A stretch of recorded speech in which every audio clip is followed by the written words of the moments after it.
It was a long and difficult commute for residents right across the city today on one of the coldest days of the year so far. The temperatures were so extreme that transit equipment actually started breaking down this morning. It caused major delays and even route cancellations.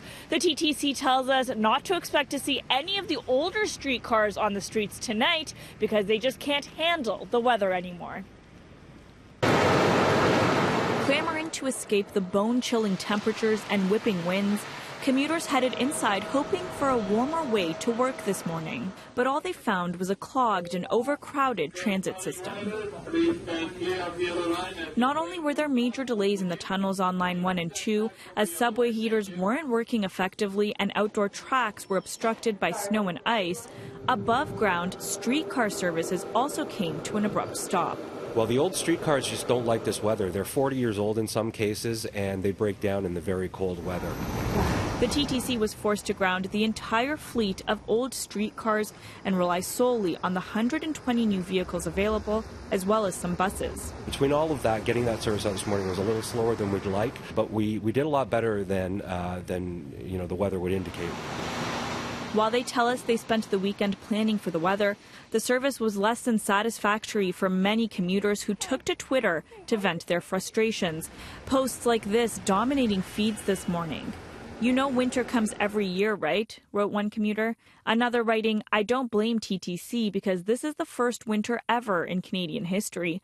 And another writing, "No matter if it's cold or not, we commuters experience these problems every day. Same problems, same delays." We really need to learn some lessons from what happened this morning.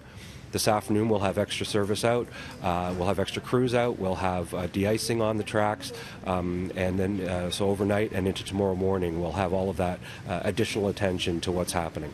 But one transit expert tells us the anger at the TTC may be misdirected.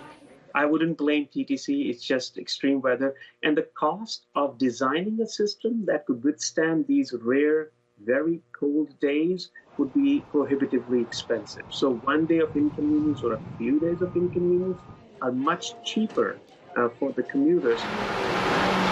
He says upgrading the system to withstand the extreme cold would force already rising fares to skyrocket. His advice on days like today, be patient or avoid commuting altogether. You actually stayed home today anticipating TTC delays? Absolutely. It's better to stay at home. There's a reason why school buses were canceled, because they know the odds of